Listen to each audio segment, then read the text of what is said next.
Breaking right now on Eyewitness News at 7, you're looking live where downed trees and power lines are shutting down a major intersection. We're live as crews try to clean all of this up.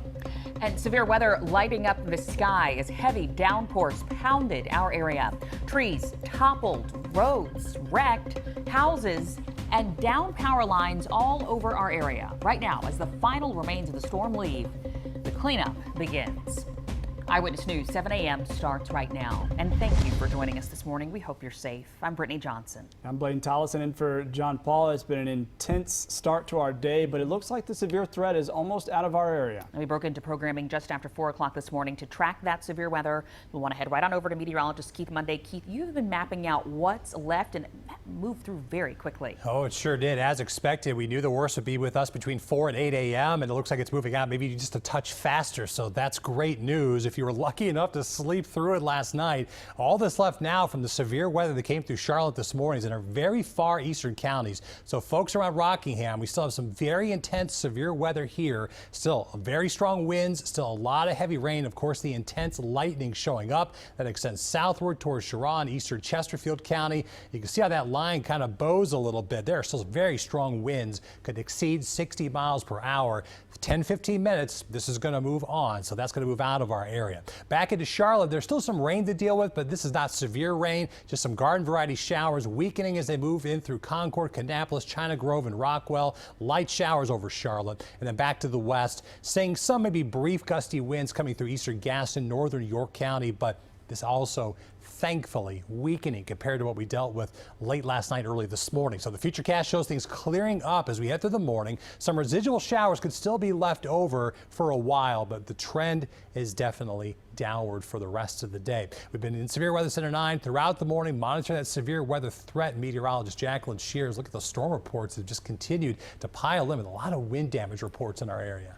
Yeah, we have just seen so many throughout the region here, so many trees down that we really lost count. And we know that what we're looking at now, these storm reports from the National Weather Service, we know that we are still missing quite a few because they'll be rolling in over the next few hours. But you can see as that storm pushed into our area, all of those wind icons indicate storm damage by that wind. And of course, as it pushed towards us, we also saw a lot of tornado threats, even just to our south, confirmed tornadoes there. So we're continuing to watch any of these threats as they continue to develop, and we'll have some reporters showing you more in just a moment. I want to show you some photos that I received here. We have this photo from Kannapolis of this tree down in a backyard, and thankfully this didn't have an impact on the people that lived there. It doesn't look like it impacted the home at all, which is great to see. But we also got this photo here from a viewer in Charlotte. Ariana sent us this photo, and she said that this is the best photo she could get because she still can't get out of her house. That tree fell down on her car and on her home. She's waiting for it to be removed. She says she's fine,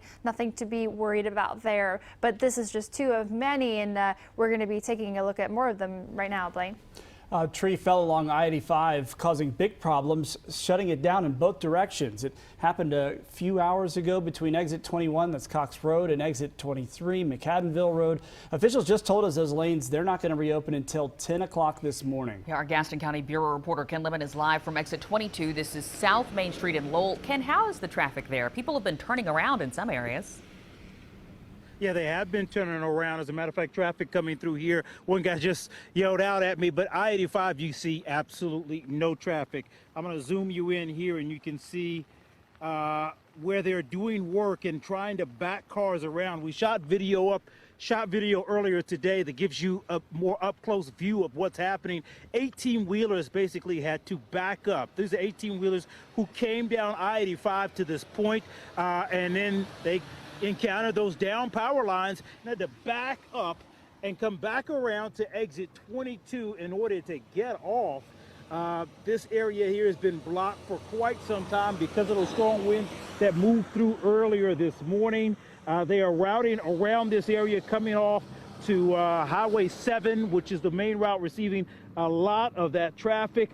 I want to give you some live pictures here now, and you can see what they're encountering as people get off. This is the exit to 22 right now. You can see there are no lights there because whatever brought down those power lines on I-85 also has shut off lights to many of the traffic signals and businesses in this area. So those too are shut down. Again, you guys said until 10 o'clock, this area is going to be shut down, which is something that's going to hamper a lot of people still needing to get out and about and over to work. And we will stay out here and follow the progress of them trying to get some of these cars actually out of here, back up and around while they do work to repair those lines that are down. Back to you. It's quite a mess, but at least it's lighter out there so people can actually see where they're going right now. Ken Lemon live for us on I-85, which is shut down. Thank you.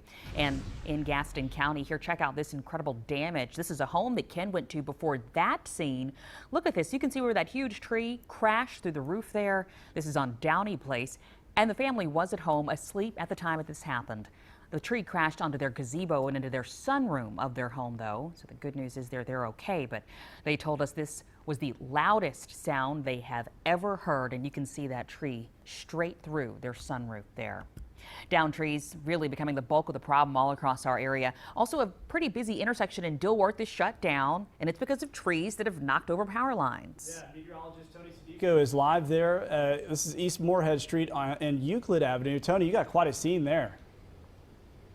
Yeah, absolutely. And as the sun begins to come out, we're starting to see more of this scene. And I got to tell you, it is a mess out here from those strong winds from the storm earlier. And I want to show you behind me. This is East Moorhead. You can see a tree down on a power line.